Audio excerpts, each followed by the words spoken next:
Have you ever wondered what games you should keep or you should lose? Find out here at Purge Reviews. The first thing you notice is the number of players. So this is for a 4-player game up here with those little islands up there. And this will be a 2-player game on this side. So depending on how many players that you have will dictate which side of the board you will utilize. Second, you will fill up the marketplace with an item of each one in this order.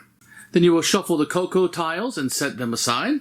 The ghost captain will start out in the middle. Everybody will grab the items of their color, and the die is set next to the board. At that point, each player will grab 1 wood and 1 molasses. And then you will take a ship and a building and put them out on your circles. And that will get you set up and ready to play. The first thing you do is roll the die. And whatever you die, so let's say I rolled a 3, then anybody who has a layer next to a 3 in one of these spaces will be able to get a gold. And that gold will come from the supply. And this one over here will also activate. Anybody had anything here, orange would have a starting one there, then they would grab a wood from the supply, and that will give them more resources. Now, if the 6 is ever rolled, as you can see up here in the corner, then you would pick up the ghost captain, and you can move him to any location that you want, and that place would no longer produce resources when it's rolled on the die. So let's say orange did this, they might want to put it here, that way red doesn't get anything when the 4 is rolled. So that's kind of how that will work. Then at this point, you can take as many actions as you want on the board. And this little player aid will show us you can build a layer with 1 of each item. You can build a ship with a sheep and a wood, or you can get one of the cocoa tiles with gold, molasses, and a sword. So you can build as many of these on your turn as you want. So the cocoa tiles, let's explain those first. This will allow you to move the ghost captain. So you don't have to wait for a 6. You can just pick him up if he's blocking you and move him somewhere. This one will give you 2 sheep and 2 swords, and it'll just give you resources. This one will let you build for free.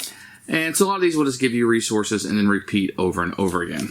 So let's talk about layers. You can only build a layer next to a ship. So I could not build it anywhere on the board except for here or over here, because that's where my pirate ship is. So if I wanted to build one and I paid the cost to do so, I can place it next to one of my ships.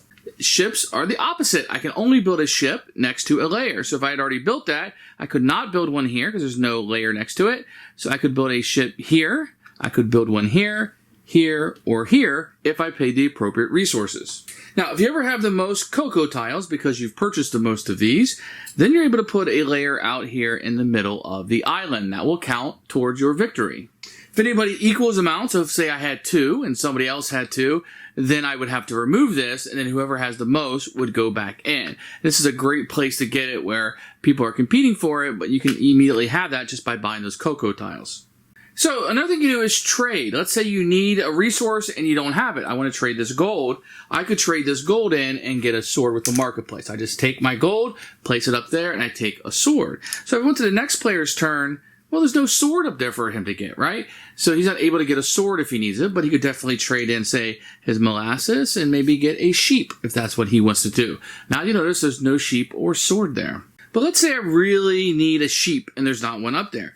What I can do instead is I could take 2 of my resources, any 2 I want, and I could trade it with the stockpile, not from the marketplace, but from the supply, and gain it. So I can give up 2 to get 1. Or if I'm trading with the marketplace, it's 1 for 1. Now there is an advanced role that you might know from regular Catan where I can just trade with other players. That's always a possibility if you want to do that, but that is an advanced role. The game will end immediately when somebody has their 7th layer. That person will be declared the winner. Remember, the layer in the center here, for having the most cocoa tiles, will count towards the number of layers you have on the board.